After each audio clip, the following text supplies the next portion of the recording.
तो दोस्तों, क्योंकि सांस भी कभी बहू थी के आज के एपिसोड की शुरुआत में गरिमा स्कूल में गेम खेल रही होती है। तभी टीचर उसके पेरेंट्स यानी कि परी के बारे में पूछती है। तो गरिमा कहने लगती है कि उसकी मम्मा बाहर फोन पर बात कर रही है। दूसरी तरफ परी फोन पर रणविजय को सफाई दे रही होती है। वो बताती है कि गरिमा की फन विद राइम्स क्लास है, इसलिए वो उसे यहाँ लाई है। लेकिन रणविजय, जिसके पास कोर्ट की कस्टडी होती है, गुस्से में परी को धमकी देता है। वो कहता है कि अगर परी ने बिना पूछे गरिमा को कहीं ले जाने की जरूरत की तो वो उसको जेल भिजवा देगा। इधर रणविजय हुक्म देता है कि वो तुरंत गरिमा को घर लेकर आए। तो परी डर के मारे हामी भरती हुई नजर आती है। दूसरी तरफ स्कूल के खेल के मैदान में गरिमा भाग रही होती है कि अचानक उसके जूतों के फीते खुल जाते हैं। वो गिरने ही वाली होती है कि अजय, जो वहीं पर मौजूद होता है, उसे गिरने से बचा लेता है। इसके बाद अजय गरिमा को प्यार से साइड में ले जाता है और इधर गरिमा अपनी तोतली जुबान में शिकायत करती है कि उसके लेस बार बार खुल जाते हैं। तभी अजय मुस्कुराते हुए उसे एक ट्रिक सिखाने की बात करता है। फिर वो एक मजेदार कविता गाते हुए गरिमा के जूतों के फीते इस तरह बांधता है कि वे दोबारा ना खुलें। तो गरिमा खुश होकर अजय को हाई फाई देती है। तभी गरिमा अपनी मम्मा को बुलाती है और अजय की तारीफ करती है। तो परी गरिमा को गोद में उठा लेती है। इसके बाद अजय को अब तक पता नहीं होता कि गरिमा परी की बेटी है। वो जैसे ही पीछे मुड़कर परी के सामने गरिमा की तारीफ करने ही लगता है कि सामने परी को देखकर हैरान रह जाता है। दोनों एक दूसरे को देखकर खामोश हो जाते हैं। तभी एक छोटा बच्चा सनी आकर अजय को पापा कहकर बुलाता है। इसके बाद टीचर अनाउंस करती है कि अब पेरेंट्स और बच्चे साथ मिलकर खेलेंगे और एक दूसरे का हाथ पकड़ने को कहती हैं। तो खेल के दौरान अजय परी का हाथ थाम लेता है। जैसे ही उन दोनों के हाथ मिलते हैं, अजय के दिमाग में पुरानी यादें ताजा हो जाती है। उसे अपनी और परी की शादी का मंडप, वो 7 फेरे, वरमाला और सिंदूर लगाने के पल याद आने लगते हैं। वे दोनों एक दूसरे को देखते रह जाते हैं, जबकि खेल में गोल गोल घूमते हुए उनको अपने अतीत के वो फेरे और फिर वो दर्दनाक अलगाव याद आता है। फिर गेम खत्म होने के बाद इधर अजय चुपचाप वहां से जाने लगता है, लेकिन परी उसको रोककर थैंक यू कहती है। तो अजय को इधर लगता है कि ये शुक्रिया जूतों के फीते बांधने के लिए है, लेकिन परी बताने लगती है कि ये उससे कई ज्यादा बड़ी चीजों के लिए है। परी भरे मन से अजय से माफी मांगती है। वो मानती है कि उसने अतीत में अजय के साथ बहुत गलत किया था। तो इधर अजय बहुत ही सुलझे हुए इंसान की तरह जवाब देता है। वो कहता है कि वो उन कड़वी यादों को पीछे छोड़कर जिंदगी में बहुत आगे बढ़ चुका है, क्योंकि पुरानी बातों को पकड़कर रखने से इंसान आज में नहीं जी पाता। फिर बातों बातों में परी अजय के बेटे सनी की तारीफ करती है और अजय भी परी की बेटी गरिमा की तारीफ करता है। फिर परी पूछती है कि अजय की पत्नी साथ क्यों नहीं आई। तो अजय एक दर्दनाक सच बताता हुआ नजर आता है कि सनी जब कुछ महीनों का ही था तभी उसकी पत्नी का देहांत हो गया था। तो परी को यह सुनकर बहुत बुरा लगता है और वो माफी मांगती है। तभी अजय उदासी भरी मुस्कान के साथ कहता है कि शायद शादी के मामले में उसकी किस्मत ही खराब है। तभी गरिमा और सनी दौड़कर इधर आते हैं। दोनों बच्चे एक साथ खेलने और रहने की जिद करते हैं। तभी परी बच्चों को समझाती है कि आज देर हो गई है, लेकिन वे जल्द मिलेंगे।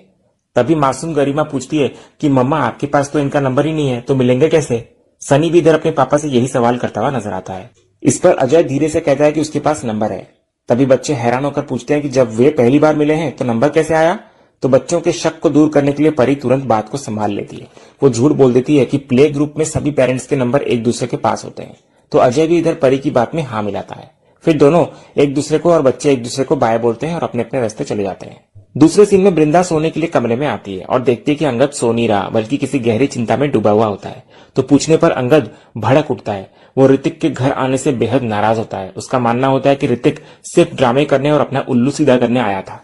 तभी वृंदा ऋतिक का बचाव करती है कि वो सिर्फ अपनी माँ से मिलने आया था, इसमें गलत क्या है। लेकिन अंगद उसको समझाता है कि वृंदा और बाकी लोग बहुत भावुक हैं, इसलिए उन्हें ऋतिक की असलियत नहीं दिख रही है। अंगद का आरोप होता है कि ऋतिक माँ को मैनिपुलेट कर रहा है और अपने फायदे के लिए इस्तेमाल कर रहा है। तभी वृंदा अंगद को समझाती है कि वो बहुत नेगेटिव सोच रहा है। तो इस पर अंगद और चिढ़ जाता है। वो कहता है कि ऋतिक उसका सगा भाई है, वृंदा का नहीं, इसलिए वो उसकी रग रग से वाकिफ है। अंगद याद दिलाता है कि इतने सालों तक ऋतिक ने माँ का चेहरा तक नहीं देखा, उनसे नाराज रहा, लेकिन जैसे ही अपने फायदे की बात आई तुरंत मनाने चला आया। अंगद फिर परी के लिए भी अपनी पुरानी बात पर कायम रहता है कि वो नंबर 1 सेल्फिश है। उसके हिसाब से ऋतिक और परी दोनों एक जैसे हैं। फिर अंत में अंगद वृंदा को एक चेतावनी देता है। वो कहता है कि उनका अपना रिश्ता बहुत अच्छा चल रहा है और वो नहीं चाहता कि इन पारिवारिक मुद्दों की वजह से उनके बीच झगड़े हो। फिर वो वृंदा से रिक्वेस्ट करता है कि वो उनके फैमिली मैटर में दखल ना दे, यही उन दोनों और उनके रिश्ते के लिए बेहतर होगा। इतना कहकर अंगद सो जाता है और वृंदा भी बिना कुछ कहे मन में कई सवाल लिए चुपचाप सो जाती है। अगले सीन में शांति निकेतन पर फैक्ट्री की नीलामी को लेकर काफी तनाव होता है। मिताली को फैक्ट्री की नहीं बल्कि अपनी किटी पार्टी और समाज में बदनामी की चिंता सता रही होती है। तो ऋतिक इस पर भड़क जाता है और उसे खरी खोटी सुनाता है कि उसे सिर्फ अपनी फालतू बातों की पड़ी है, जबकि असली मुसीबत फैक्ट्री का हाथ से जाना है। तो मिताली भी पलटवार करती है कि ये सब ऋतिक की नाकामी का ही नतीजा है। इसके बाद दोनों के बीच बहस होने लगती है, लेकिन नॉयना दोनों को डांट कर चुप कराती है। इसके बाद मिहिर इस तनाव के बीच भी फोन में लगा हुआ होता है, जिसको देखकर इधर नॉयना चिढ़ जाती है कि वो इतना रिलैक्स्ड कैसे है। तो मिहिर कहता है कि रोने धोने से किस्मत नहीं बदलेगी, जो लिखा है वही होगा। लेकिन शोभा उसको याद दिलाती है कि खुद मिहिर ने ही एक बार सिखाया था कि सब कुछ किस्मत पर नहीं छोड़ना चाहिए, तो उन्हें फैक्ट्री बचाने के लिए कुछ तो करना होगा। तभी रणविजय वहां आता है और बड़े घमंड से ऐलान करता है कि फैक्ट्री वो बचाएगा। वो आगे आकर कहता है कि भले ही उसका रिश्ता परी से टूट गया हो, लेकिन वीरानी इंडस्ट्रीज से नहीं टूटा। वो दावा करता है कि कल की नीलामी में वही जीतेगा। तभी ऋतिक उसको याद दिलाता है कि कानूनन वो शेयर होल्डर है, तो वो बिड नहीं लगा सकता। लेकिन रणविजय ऋतिक को लूजर कहता है और दावा करता है कि उसने अपना होमवर्क पूरा किया है, ऋतिक की तरह नहीं है वो। फिर वो गारंटी देता है कि वो किसी न किसी तरह कल की बोली में शामिल होगा और जीतेगा भी, और इसके लिए वो उसी पैसे का इस्तेमाल करेगा जो मिहिर ने उसे एलिमनी के तौर पर दिया है। इतना बोलकर रणविजय जाने लगता है, लेकिन मिहिर उसको रोक लेता है। मिहिर उसे उसकी औकात याद दिलाता है कि चेला कितना भी आगे निकल जाए, गुरु गुरु ही रहता है। मिहिर मानता है कि रणविजय का बैंक अकाउंट फुल है, लेकिन असली दौलत मिहिर के पास है। इतना कहकर वो अपनी जेब से एक सिक्का निकालता है और रणविजय को खुली चुनौती देता है कि रणविजय का सारा पैसा एक तरफ और मिहिर का ये एक सिक्का एक तरफ। मिहिर कसम खाता है कि रणविजय चाहे जो कर ले, कल की नीलामी में वो उसे जीतने नहीं देगा। तो रणविजय इधर पूछता है, आपको सच में लगता है कि आप अपने इस छोटे से सिक्के से मुझे और मेरे पैसे को हरा देंगे? तो मिहिर बड़ी शांति से जवाब देता है कि बेटा, सारा खेल तो सिक्का का ही होता है। जैसे ही सिक्का हवा में उछलता है, बाजी पलट जाती है। हेड्स की जगह टेल्स आ जाए तो पूरा गेम उल्टा हो जाता है। मिहिर उसको चेतावनी देता है कि कल फैक्ट्री उसके हाथ में नहीं होगी, बल्कि उसके हाथ में सिर्फ ये सिक्का होगा जो मिहिर उसे हार की निशानी के तौर पर देगा। तभी रणविजय इसे एक अच्छा जोक समझकर हंसता है, लेकिन मिहिर उसको भरोसा दिलाता है कि कल असली मजाक उसका ही बनेगा और वो इतना गंदा बनेगा कि रणविजय खुद भी उस पर हंस नहीं पाएगा। लेकिन रणविजय फिर भी चुनौती देकर वहां से निकल जाता है। इधर उसके जाने के बाद गायत्री और शोभा अपनी चिंता जाहिर करते हैं। वे कहते हैं कि रणविजय के पास इतना पैसा है और वो साफ चुनौती देकर गया है, जरूर उसके पास कोई बड़ा प्लान होगा। वे मिहिर से पूछते हैं कि इतनी बड़ी मुसीबत के सामने वो इतना रिलैक्स्ड कैसे रह सकता है। तो इस पर मिहिर मुस्कुराते हुए जवाब देता है कि क्योंकि मुझे गणपति बप्पा पर पूरा यकीन है। उन्होंने आज तक हमें हर बड़ी मुसीबत से बाहर निकाला है और मुझे विश्वास है कि इस बार भी वे ही हमें बचाएंगे। मिहिर का यह अटूट विश्वास और चेहरे का सुकून देखकर नॉयना इधर चिढ़ जाती है, क्योंकि उसको समझ नहीं आता कि जब सब कुछ लूटने वाला है तो कोई इंसान इतना शांत कैसे रह सकता है। अगले सीन में हम देखते हैं कि देव और पार्थ कार से जा रहे होते हैं। देव अपने फोन पर सलोनी के साथ वीडियो कॉल पर होता है। वो एक आदर्श और रोमांटिक मंगेतर होने का पूरा नाटक कर रहा होता है। वो सलोनी से बड़े प्यार से कहता है, तुम बस उन जगहों की एक लिस्ट बना लो जहां तुम्हें जाना है। मैं वादा करता हूं कि हम साथ में पूरा शहर घूमेंगे। सलोनी थोड़ी हिचकिचाते हुए पूछती है, लेकिन आपके पास तो बहुत सारा काम होता है ना, अगर आप पूरा दिन मेरे साथ रहेंगे तो आपके काम का नुकसान नहीं होगा? तो देव तुरंत एक झूठी और फिल्मी लाइन मारता है।